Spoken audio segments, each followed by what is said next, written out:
Coast to Coast. George Norrie with you. Bob Peterson with us has been studying and inducing out-of-body experiences and psychic experiences since 1979. While attending the University of Minnesota Institute of Technology, he became very proficient at out-of-body exploration while keeping detailed journals of his experiences. At the same time, he did volunteer work for a student-based organization called the Minnesota Society for Parapsychological Research, which gave him experience as a Ghostbuster before that movie even made the subject popular. Bob, welcome back. Why has it been so long? Boy, I don't know, George. I've been real busy. How about you? I've been busy, too, but we miss you. It's been more than 10 years. Yeah, I know. When I talked to Lisa, a couple days ago, and when she told me it had been 10 years, I could hardly believe it. It's just crazy. It seems like it was just yesterday, doesn't it? I know. I'm getting old. The clock doesn't stop. How'd you get involved in out-of-body experiences, Bob, in the first place? Well, a lot of people have already heard this story, but in 1979, my brother gave my dad the book Journeys Out of the Body by Robert Monroe, and that piqued my interest. It was very interesting, and so I read the book, and I'm a very scientific and skeptical kind of guy, and I still kind of am. But Monroe basically said, don't trust me and don't take my word for it, but try it for yourself. And he gave some procedures, and I tried those procedures, trying to remain, kind of open-minded. And unbelievably, they worked. I got immediate results. I got what they call the vibrations, and they swept through my body, and it was kind of scary. And but that piqued my interest. It's like I knew at that point that Monroe was not lying, and I needed to do further research. So I started collecting every book on the subject I could find, started reading everybody else's induction procedures to induce an out-of-body experience, and I started doing it myself and exploring the state. And from there I was hooked. I just kept going on. Did you ever come across the book by Hayward Muldoon and Hayward Carrington and Sylvan Muldoon? Yeah, they've actually written a couple books. Muldoon and Carrington's book, Projection of the Astral Body, is one of the classics in the literature. And Muldoon went to write another book or two after that, which I also collect. I've been collecting out-of-body experience and astral projection books ever since that, the day in 1979. And I've got well more than 200. I think I'm about up to 250 books right now. And that's just astral projection. That doesn't include, peripheral topics like lucid dreaming or near-death experience. That's just astral projection and out-of-body experience. So there's a lot of information out there. Unfortunately, a lot of it is not to be trusted. There's a lot of disinformation and people that don't have first-hand experience. Let's put it that way. Did you ever come across any work of Robert Crookall? Oh, yeah, I'm rereading one of Crookall's books right now. I think I've got about 3 or 4 of his books. He was very good. Yeah, Crookall was a geologist, and I believe he was in England, but so he was a professional with a degree and all of that, but his hobby was out-of-body experience, and he was collecting astral projection stories since forever. And, I mean, his books, he's got hundreds of them, and these were written in the 1960s.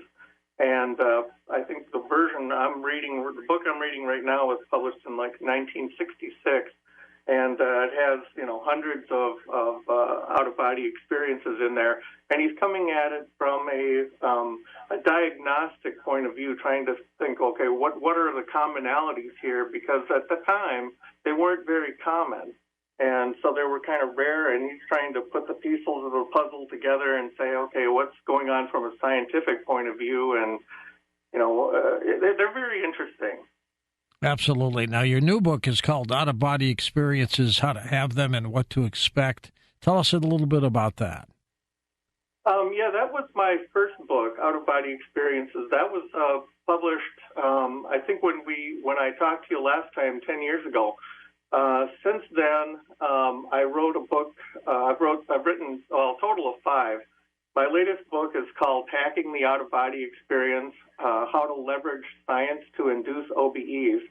And I've been, one of the things I like to do is in my spare time, I like to study the human brain and how it works. And so I've done a lot of research, read a lot of books, read a lot of research papers and scientific studies.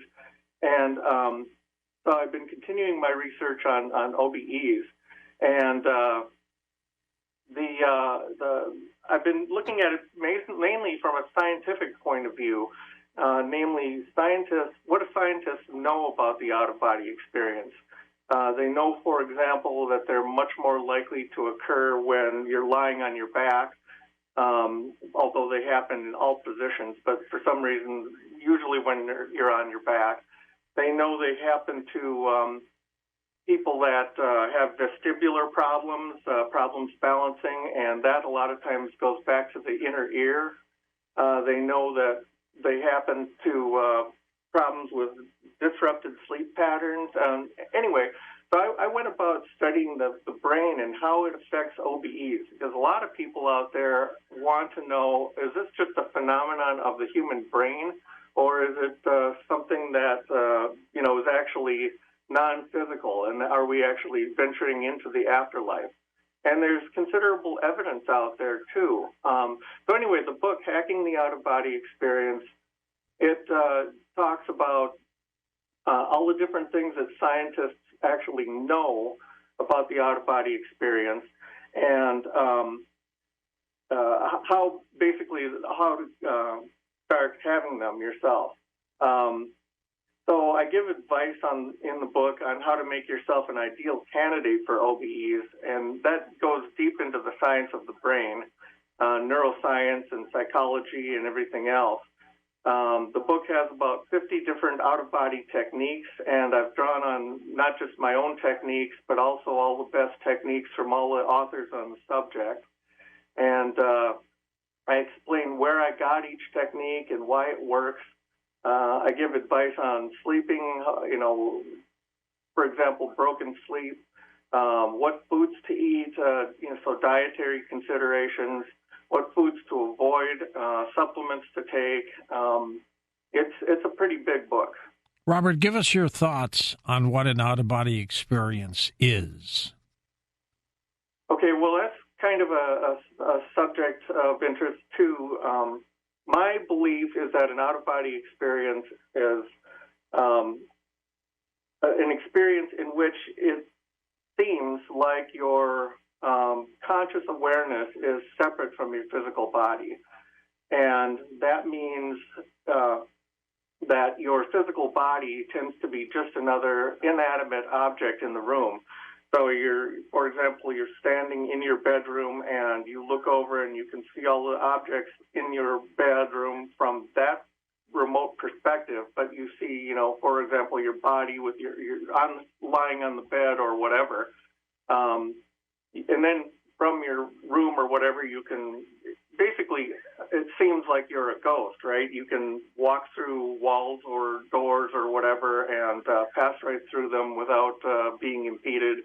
And that's what it seems like. Now, skeptics and scientists are quick to say, well, yeah, it seems like you're out of body, but are you really out of body? The experience of being out of body doesn't necessarily mean you are. But the bottom line is there really hasn't been enough scientific study to say definitively this is what's happening. However, if you're an experiencer like me and you've had out-of-body experiences, I'll tell you they are very convincing. There have been many times in which I've had an out-of-body experience where I didn't realize I was out of body.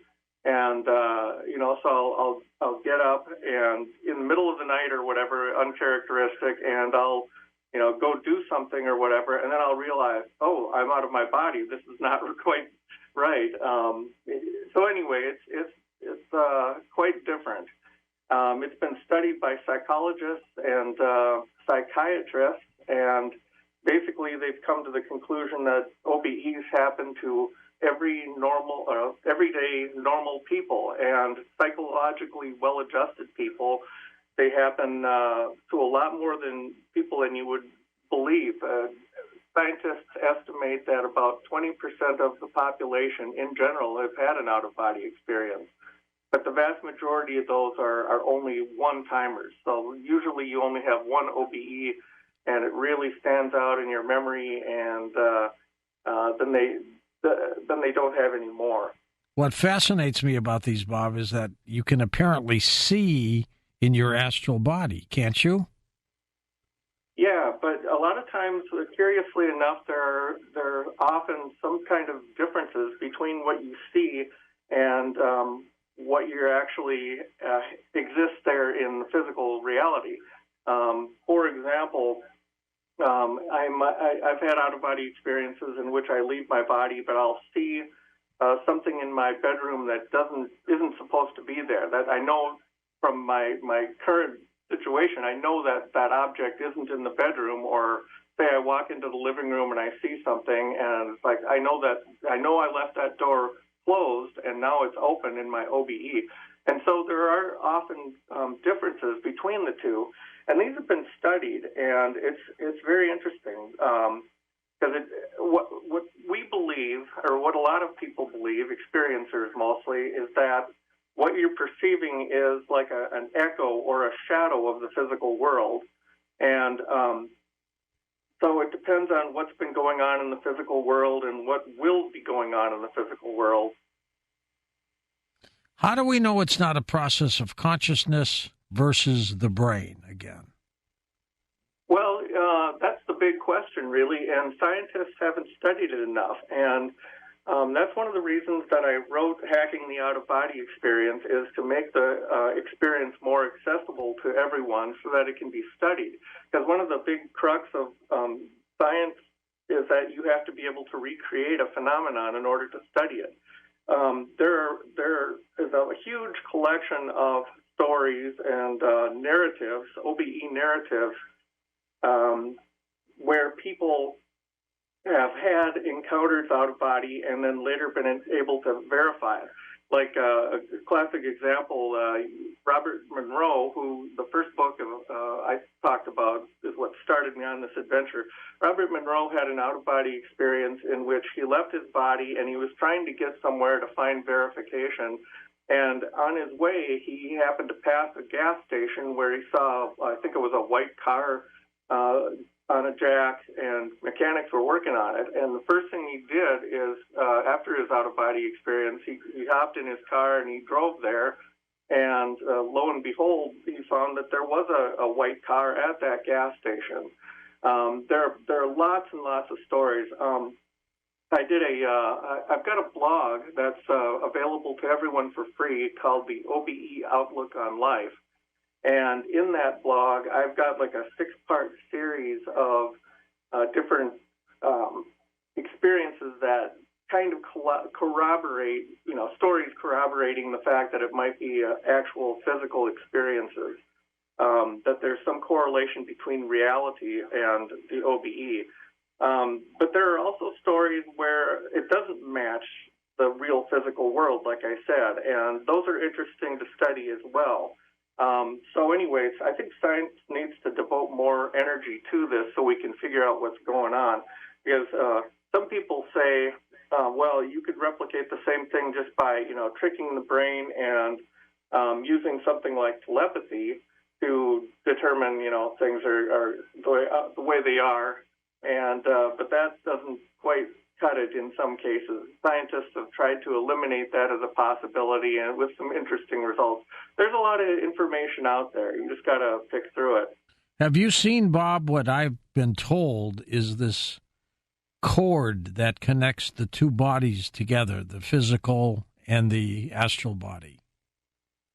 Yeah, I in a lot of my early OBEs, I tended to see by what they call the silver cord. That's controversial, I should say, and a lot of people see the silver cord and a lot of people don't, and we're not sure quite why. I've had run-ins with my astral cord, and in the first book that you mentioned, Out-of-Body Experiences, How to Have Them and What to Expect, I actually give a narrative of one of the OBEs I had in which I was trying to get to a particular place, and my own astral silver cord was impeding my progress. It was like I was, it was pulling me back, and I couldn't make any progress. So I got very angry and frustrated because I had been trying to do this for a long time, many OBEs. And so in anger, I turned around and I grabbed hold of the cord, and it was kind of like an umbilical cord. It was, probably a quarter of an inch around, maybe. And I grabbed it and I pulled on it as hard as I could, trying to make slack.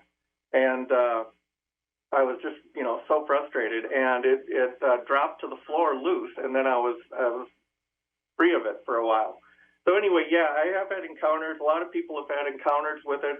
Nowadays, my more recent OBEs, I don't notice or see any kind of silver cord at all. But I know other authors have talked about it. Some look for it and can't find it, and it's still kind of a mystery. No, Out-of-Body Experiences just came out in a Kindle form, too, didn't it?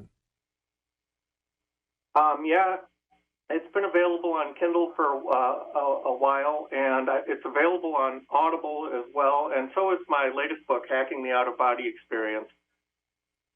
Amazon says that book came out in 2019. Maybe it was a different edition. Because the book itself was published in 1997. That's when it first came out, and it took a couple of years to get the actual Kindle version available and the Audible as well. Yeah, check with Amazon tomorrow, Bob, and get them to correct some of those dates for you. Yeah, I'll do that. It is an amazing ability that once you go into the astral plane, you can come back with all kinds of information about the future, can't you? Yeah, some people have claimed to do out-of-body travel into the future or into the past. And last time,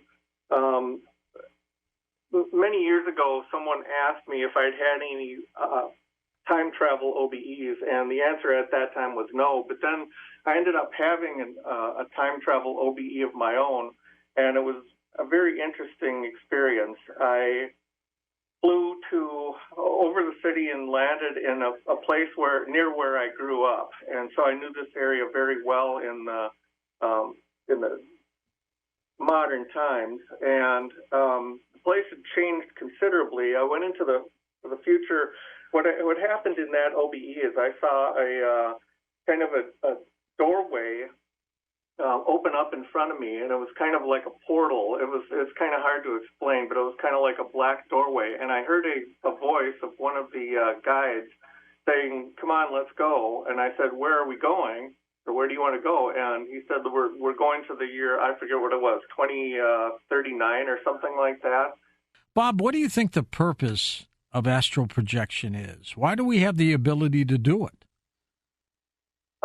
Well, it depends on if you're asking me as a scientist or if you're asking me as an experiencer. As what scientists would probably say, and I'm not really a scientist, I'm a computer guy, but what scientists would probably say is that it was a natural defense mechanism, a coping mechanism with our ancestors. So, when our early hominid ancestors, way back 100,000 years ago, started coping with new environments and having to leave, the native Africa and all of that and venture out, and they were forced to find food elsewhere. Conditions became pretty bleak, and as their coping mechanism was basically a bigger brain and more intelligence, and with that came the knowledge or realization that there's kind of a futility in life, right? We're born, we grow up, life is hard, and then we die. And I think this, if anything, out-of-body experiences are kind of a way to show humans that there is something more than just physical survival, and that they're going to be going someplace after they die, that the spirit continues on. And if you ask me as an experiencer, I'd have to say kind of the same thing, right? It gives us a taste of the afterlife.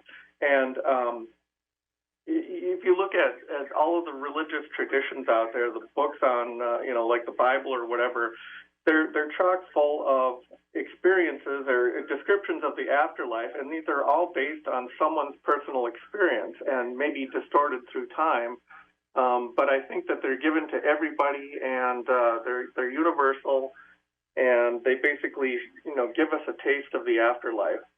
What if you're in your astral body and you can't get back to your physical body? I know we're connected with that cord, but what if you can't get back? Well, that's never been an issue, at least for me, because eventually, if you're out there long enough, your astral cord or whatever, just something seems to suck you back in. My personal belief, and this is one of my more spiritual beliefs, is that we're sent to this physical life from someplace else, and we're going back to that someplace else, and we're put on this earth to learn certain lessons, life lessons, and we're basically, all of those life lessons boil down to love, and if you could sum it up, different aspects of love. And I believe that we're given out-of-body experiences so that we can learn that, and it's all part of the learning experience. And anyway, I don't want to get too deep into my personal philosophy, but I believe there's a higher self and an oversoul and all of this, and that we're all connected spiritually together. And we come to this earth, and I'm losing my train of thought. Sorry, it's kind of early here. Well, the question is, why do we astral project, and what if you can't come back? I believe the reason we can't get stuck out there and not come back is because our higher self basically plans out this life, and you're not allowed to go back, or you shouldn't go back until those life lessons have been learned. But I think it goes back to the fact that your higher self has invested a great deal of time and energy to create the physical self and allow you to have experiences in the physical self. And it's not about to let you off the hook that easily. Bob, what are night terrors? Night terrors are basically residuals of a dream. That what happens is a person is having like a nightmare, and they wake up from the nightmare, but they still see the dream hallucination, and so they can see very realistic hallucinations where you can see demons or whatever. And I think that's basically just it's hallucinations basically from your nightmare. How about sleep paralysis? Sleep paralysis is a deep subject. Basically, with sleep paralysis, everyone goes into sleep paralysis every night, and it's a normal, natural thing that your body does. And its function is to prevent you from hurting yourself while you're dreaming. And so when you go into sleep, your body paralyzes itself, and normally you don't realize this is all going on because you're unconscious when it happens. But occasionally what happens is, and mostly this is coming out of sleep, people, their brain or their mind wakes up before their physical body does. And so they find themselves paralyzed. Their body is still in sleep paralysis where their mind is still awake. And so they find themselves paralyzed. And it's, I think, a lot of people's dirty little secret. They think they're going crazy or something like that. They can't explain. And because they're paralyzed, they panic. It's like, oh my God, I can't move my body, and they think, oh, what's going on here? And they get scared. Well, what happens a lot of times is they're trapped between the physical world and the out-of-body experience world. And in those states, you can see very vivid hallucinations. And so their fear of the experience manifests itself as something scary, like that. It's common for people to see like an old hag, or what they call a hat man, where you see somebody in the shadows, and dark figure that's wearing a hat, and sometimes they're menacing and threatening you or whatever. And people get really scared at this. And again, once you realize what's going on, that this is a normal thing to be paralyzed, you don't have to be afraid of it. And when you let go of that fear and or confront the thing that you're afraid of, that resolves itself. Whatever creature's standing in front of you, all you have to do is stand up to it, and it'll back off and run away, or better yet, threaten it.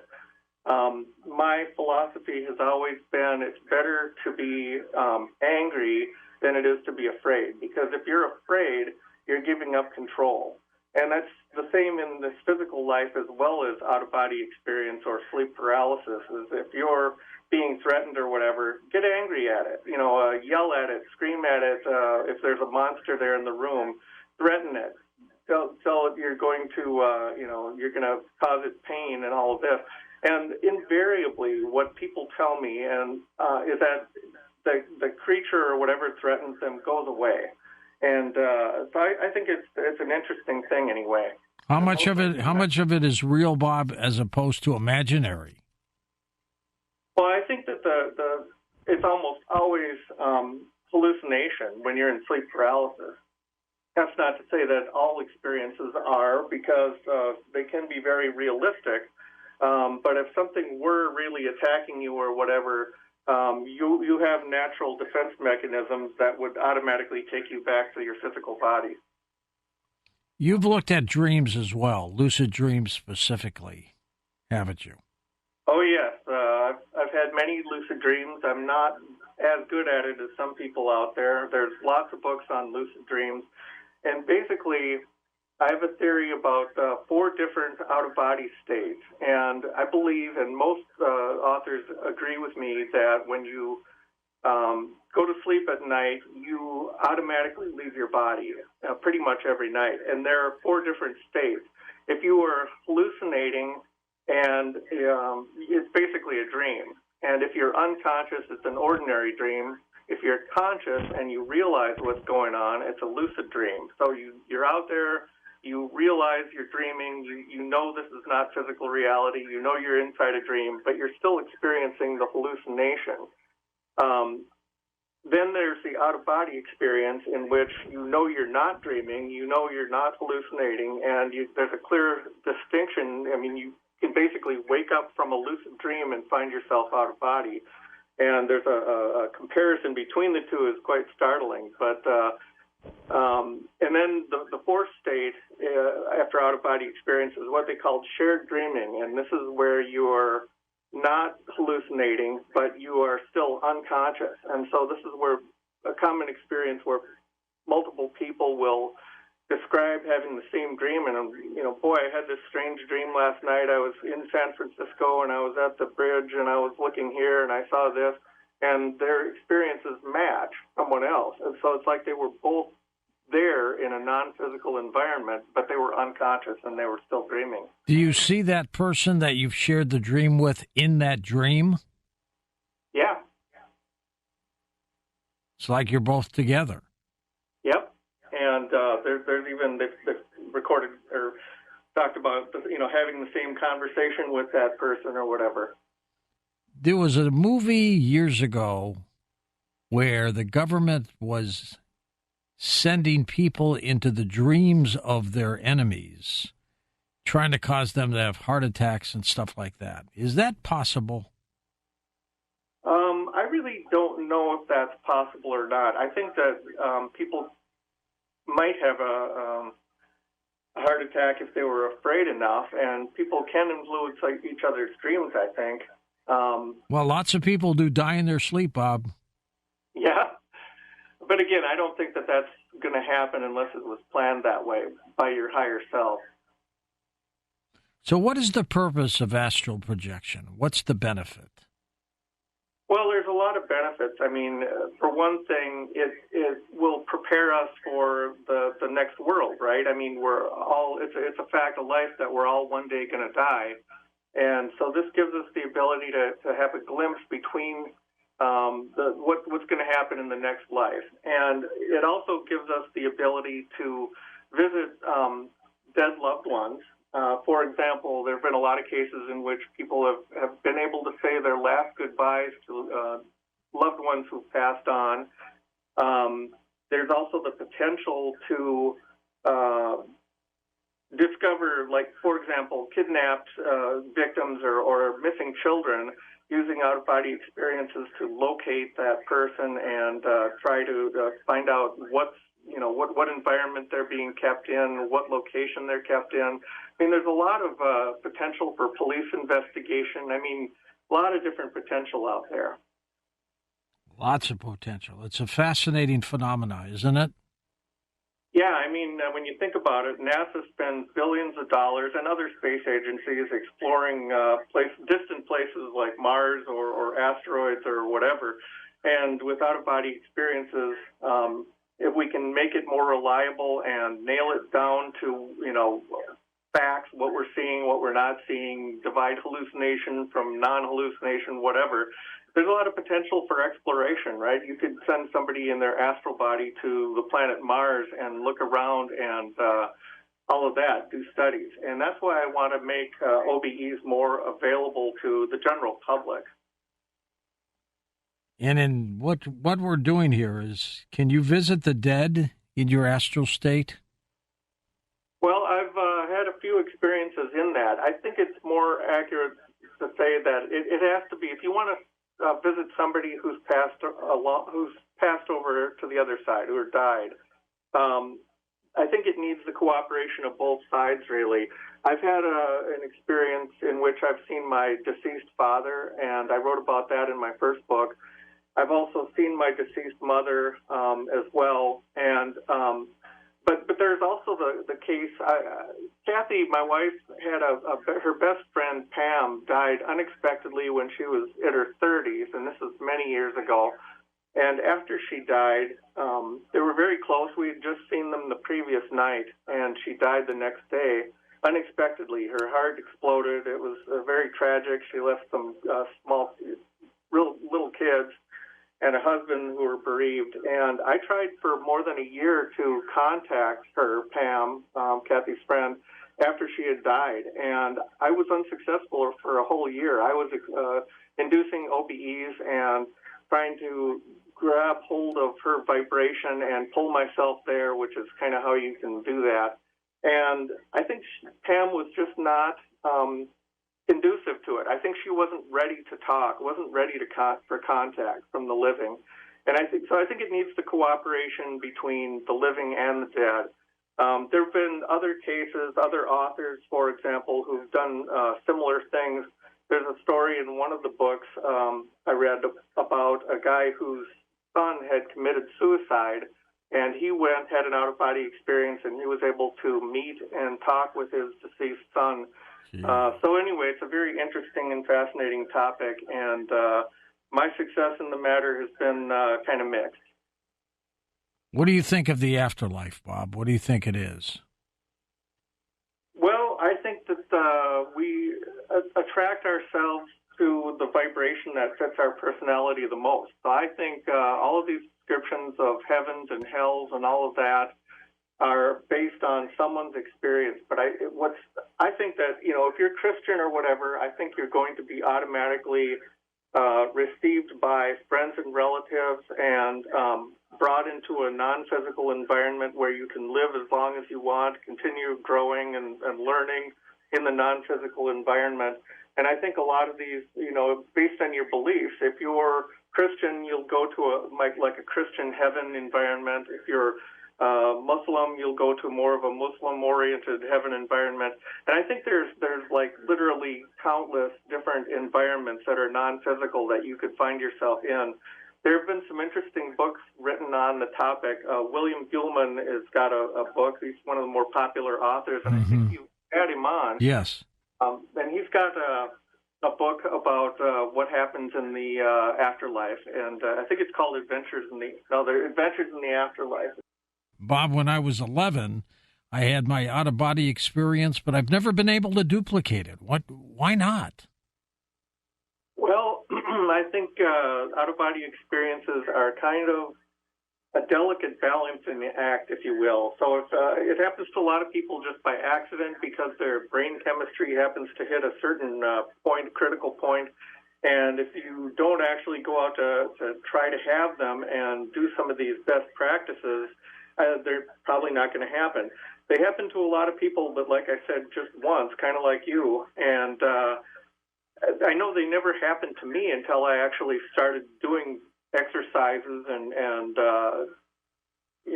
trying to induce them myself. So I think some people just naturally have them spontaneously, multiples, and other people have to really work at them. Can you do it at will? I have to work at it real hard. I have to do a lot of preparation, and a lot of times out-of-body experiences require like broken sleep. They're best if you do something like wake back to bed, where you go to sleep at night and then you set an alarm for 6 hours in the future so that you're broken out of your normal sleep pattern, and then you start doing exercises. But given the right conditions, I can still do out-of-body experiences. But what I find is that I don't do them as often anymore because of a whole number of contributing factors, including my age, and I think some of the medications I'm on are kind of keep making them harder to induce for me. And I understand, of course, the OBE occurs every night when you're asleep, right? Yes, and it's a matter of whether or not you're conscious, and that's right. The trick. How many people don't wake up in their dream state? They just wake up later on and they didn't even realize they were out of their body. Well, I think that's the most common scenario, is where you don't even realize you've left your body.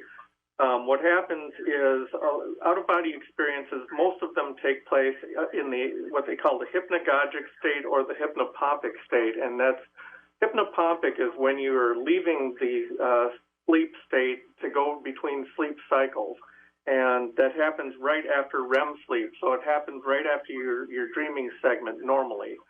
And a lot of people, they've been conditioned over many years to just fall asleep, and they have the same normal pattern of going asleep, having dreams, waking up, and they never deviate from that. And back to these night terrors again. Are they created by us, or is there an outside influence? Well, that's really hard to say. I think in most cases they're self-created. I think that there's a reason for just about everything. For example, I think nightmares in a lot of cases are caused, and night terrors as well, are caused by physical conditions. For example, if you have high blood pressure issues, things like that, I think, or if you have like AFib, atrial fibrillation of the heart, heart issues, I think the body can cause these things like nightmares and night terrors to occur to give you that shot of adrenaline out of fear to try and shock your heart back into a normal rhythm, things like that. But I think a lot of that is a normal, natural process. Bob, have you ever had anything demonic happen to you? Oh, yeah. I've had a few scary experiences like Wendy described. And in most cases, I don't take any chances. In most cases, I just end the experience. I get out of the OBE and it's like, okay, I'm not dealing with this today. But I've learned many years ago to not be afraid of them and to confront them, and these problems tend to resolve themselves and go away. Bob, is the astral body the soul? Well, I think the soul is more of a religious question. I think there's a lot of confusion as to what that is. I think a lot of it is just interpretation. People talk about a spirit, talk about a soul, talk about, all of these things, and I think it's all based on people's out-of-body experiences, but I think they're probably talking about the same thing. How well do you have to know each other to share a dream? I don't think you have to know each other much at all. I think I've had dreams in which I've seen other OBE authors. I've also had dreams that seem to be shared where I apparently was in some kind of a class, and friends told me that they were in the same class later on, and they described the same environment that I experienced, and so it's interesting. What would be, in your opinion, Bob, the best technique to practice OBEs? Well, that's a very difficult question because I think different people react to things in different ways. And so one technique won't fit everybody. The one that seems to work best for me is basically motion-based, where you basically want to relax your physical body and be in the darkness and reduce the sounds, try and minimize input you're getting from the physical senses. And then you have to focus your mind. And what I like to do is reach that hypnagogic state where I can see objects floating in front of me, which happens naturally during the falling asleep process. And then you start grabbing those objects and manipulating them and using them to move them around. And basically that movement can induce the vibrations, which you can easily leave your body once that occurs. How many people get hurt in these kind of situations, Bob? We're not hearing that much, but does it happen? Well, first of all, I want to make perfectly clear that when you're in the out-of-body state, nothing can really harm your physical body. There have been cases where I've popped out of my body, and one time I saw this particularly annoying man, I'll call him a man, but he kept poking me in the shoulder, causing me pain. And there wasn't any lasting harm in my physical body or any aftermath from that, but I was just annoyed at him. I kept trying to get away from him. He kept poking me in the shoulder, and it actually hurt. It didn't hurt a great deal, and like I said, my physical body wasn't harmed at all. I don't know what this man's intent was, maybe just to torment me or whatever, but things like that do happen occasionally, but you have to realize that this is just, a handful of negative experiences in 40-plus years of OBEs I've been having. Can you get hurt astral projecting? No, I don't believe you can. Well, that's a good thing. When do you think, Bob, real science is going to get involved in this? Well, there have been a handful of scientists who worked on the out-of-body experience over the years studying it, like Charles Tart, who he's one of my heroes. I only have two heroes. There's people who know me. One is Charles Tart, who's a scientist who studied Robert Monroe, among other people, and done laboratory experiments. My other hero is Leonardo da Vinci, because he kind of bridged the world between science and art and physical and non-physical, all that kind of stuff. But I think science will eventually catch up. Other scientists like Rupert Sheldrake, there's just a handful. And the sad part is that a lot of times scientists are ridiculed because of their studying of this stuff or beliefs. And I think it warrants more study scientifically, because experience, regardless of whether or not it's hallucination, it is part of the human experience, and it's a universal phenomenon. And so it deserves our attention, and science should learn more about it. Bob, what's your next project? Well, Hacking the Out-of-Body Experience was published in 2019, and since 2019, I've learned a lot about the out-of-body experience. I've been trying to share insights and tips and techniques on my blog every couple weeks, and I think I'm going to compile a lot of that stuff into a follow-on book.